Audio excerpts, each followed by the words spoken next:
നമസ്കാരം. കാഞ്ഞങ്ങാട്ടെ വെള്ളിക്കോത് കാരക്കുഴി കീർത്തി വിനായക വീട്ടിൽ രണ്ടാഴ്ചയായി തേങ്ങലുകൾ മാത്രമാണ് ബാക്കിയാകുന്നത്. മാർച്ച് 31 വീട്ടിലേക്ക് എത്തിയ ഫോൺ കോളിൽ ഏകമകൾ ലണ്ടനിലെ തേംസ് നദിയിൽ വീണ് മരിച്ചെന്ന സന്ദേശം പട്ടാളക്കാരനായ അച്ഛൻ ഉൾപ്പെടെയുള്ളവർക്ക് വിശ്വസിക്കാൻ പോലും പ്രയാസം നിറഞ്ഞതായിരുന്നു. കാഴ്ചയിൽ പോലും കുട്ടിത്തമായാത്ത കീർത്തി രാജഗോപാൽ പഠിക്കാൻ തിരഞ്ഞെടുത്തതും കുട്ടികളുമായി ബന്ധപ്പെട്ട വിഷയമായിരുന്നു എന്നതും യാദൃശ്ചികതയായി.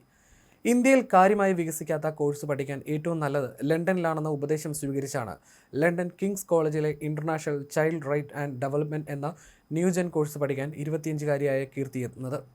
പഠനത്തിൽ മിടുക്കിയായ കീർത്തി മികച്ച നിലയിൽ തന്നെയാണ് കോഴ്സ് പൂർത്തിയാക്കിയത്. തിരികെ നാട്ടിലേക്ക് മടങ്ങണമെന്ന് തന്നെയായിരുന്നു ആഗ്രഹമെങ്കിലും ലണ്ടനിലെ പരിശീലനം എന്നും ഒരു മുതൽക്കൂട്ടായിരിക്കും എന്ന ചിന്തയിലാണ് പഠിച്ച വിഷയത്തിൽ ഒരു ജോലി ലഭിക്കുമോ എന്ന പരിശ്രമം നടത്താൻ കീർത്തിയെ പ്രേരിപ്പിച്ചതും. എന്നാൽ കുടിയേറ്റ നിയമങ്ങൾ ശക്തമാക്കിയതോടെ ഉയർന്ന വേതനത്തിൽ വിദേശത്തു നിന്നുമുള്ളവരെ മാനേജ്മെന്റ് ജോലികളിൽ നിയമിക്കാൻ കമ്പനികൾ തയ്യാറാകാത്തത് കീർത്തിയെപ്പോലുള്ള മിടുക്കരായ വിദേശ വിദ്യാർത്ഥികൾക്ക് മുൻപിലും വലിയ വെല്ലുവിളിയായി മാറുകയാണ്. എങ്കിലും തൻ്റെ ശ്രമം തുടരുന്നതിനിടയിലാണ് അപ്രതീക്ഷിതമായി കീർത്തിയെ തേടി മരണമെത്തിയത്. മെട്രോപൊളിറ്റൻ പോലീസ് നൽകുന്ന വിവരമനുസരിച്ച് മാർച്ച് 31 കീർത്തിയുടെ മരണം സംഭവിച്ചു എന്ന വിവരമാണ് കുടുംബത്തിന് ലഭിച്ചത്. പ്രൊഫഷണൽ സമൂഹ മാധ്യമമായ ലിങ്ക്ഡിൻ പേജുകളിൽ സജീവമായിരുന്ന കീർത്തി തൻ്റെ പഠന വിഷയവുമായി ബന്ധപ്പെട്ടിരുന്ന അപ്ഡേറ്റുകൾ കൃത്യമായി പങ്കുവച്ചിരുന്നു.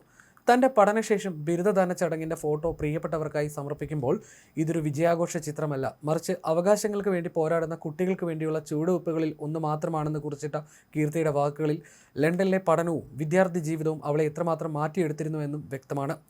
ഇനി അതൊക്കെ പ്രിയപ്പെട്ടവർക്ക് ഓർക്കാനുള്ള പോരാട്ടത്തിൽ വീണുപോയ കളിചിരി മാഞ്ഞിട്ടില്ലാത്ത ഒരു പെൺകുട്ടിയുടെ സ്വപ്നങ്ങൾ മാത്രമാണ്. തൻ്റെ പഠന വിഷയത്തിൽ ഗവേഷണം നടത്തണമെന്നത് കീർത്തിയുടെ വലിയ സ്വപ്നമായിരുന്നു.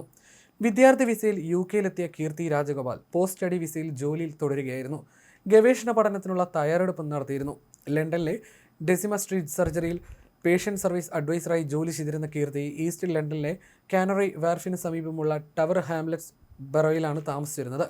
അപ്രതീക്ഷിതമായി എത്തിയ കീർത്തിയുടെ മരണവാർത്തയുടെ ആഘാതത്തിലാണ് കീർത്തിയുടെ നാടായ കാഞ്ഞങ്ങാടും.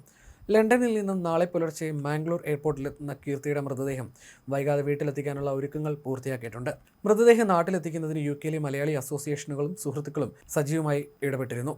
രാവിലെ 10 മണിയോടെ വീട്ടിലെത്തിക്കുന്ന മൃതദേഹം ചടങ്ങുകൾക്ക് ശേഷം വൈകാതെ സംസ്കരിക്കുമെന്നാണ് കുടുംബം അറിയിച്ചിരിക്കുന്നത്. പഠനം പൂർത്തിയാക്കി PSW വിസയിൽ ജോലി ചെയ്തിരുന്ന കീർത്തി രാജഗോപാൽ ഈസ്റ്റർ അവധിയെ തുടർന്ന് ലണ്ടനിൽ കയാക്കിംഗ് നടത്തവെയുണ്ടായ അപകടത്തിലാണ് മരണപ്പെട്ടത്.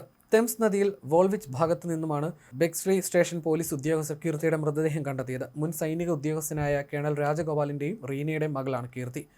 വിനായകാണ് ഏക സഹോദരൻ.